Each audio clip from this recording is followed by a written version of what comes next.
How to bake baked mac and cheese. Let's get into it. First, you want to grate 8 ounces of fontina cheese.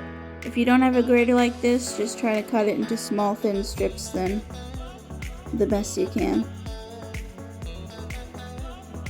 When that's done, you're going to put it to the side until we're ready to use it.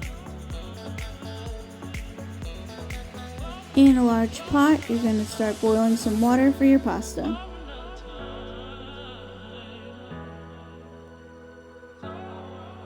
Once the water is boiling, cook 1 pound of pasta according to your package directions.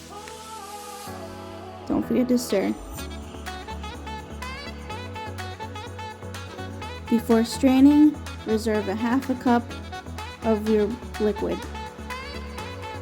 Make sure it's a heat-safe proof cup measuring spoon. I used 1 full cup just to make it easier and safer for me, but half cup is good. Strain the rest of your pasta.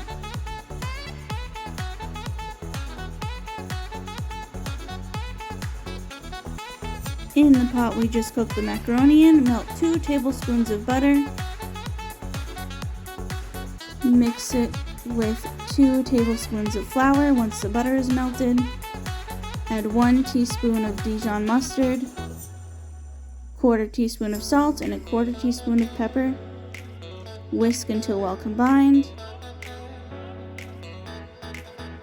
Then add 1 12-ounce can of evaporated milk. Bring this mixture to a boil. Don't forget to whisk it every once in a while.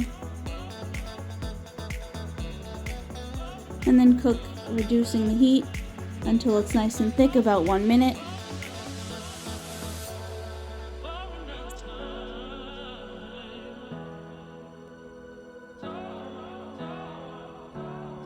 Stir in about 1.5 cups of cheddar cheese, as well as your fontina cheese.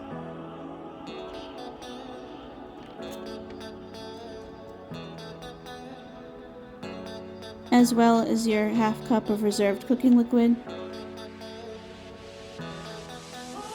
Stir everything until everything's evenly coated and nice and melted. When everything's melted, you're going to grab your pasta and carefully add that into your sauce mixture. Careful not to make a mess. Carefully whisk and or just grab a spatula and just kind of mix it together until everything's well combined. It'll be easier to use a spoon.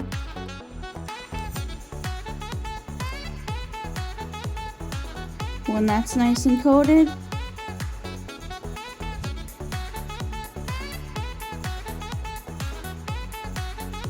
you're going to grab a baking dish and spray it with some Pam spray or grease it with oil, whatever you got.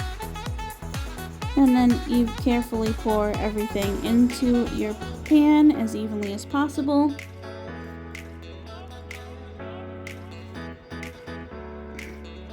Add about a half cup more of cheddar cheese on top.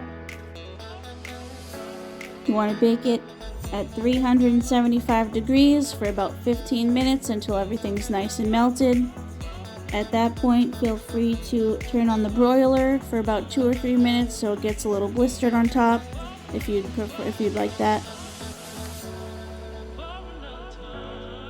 Nice and brown in some spots. It came out perfectly. When it's done out of the oven, let it rest for about 5-10 minutes, and when you're ready, serve and enjoy.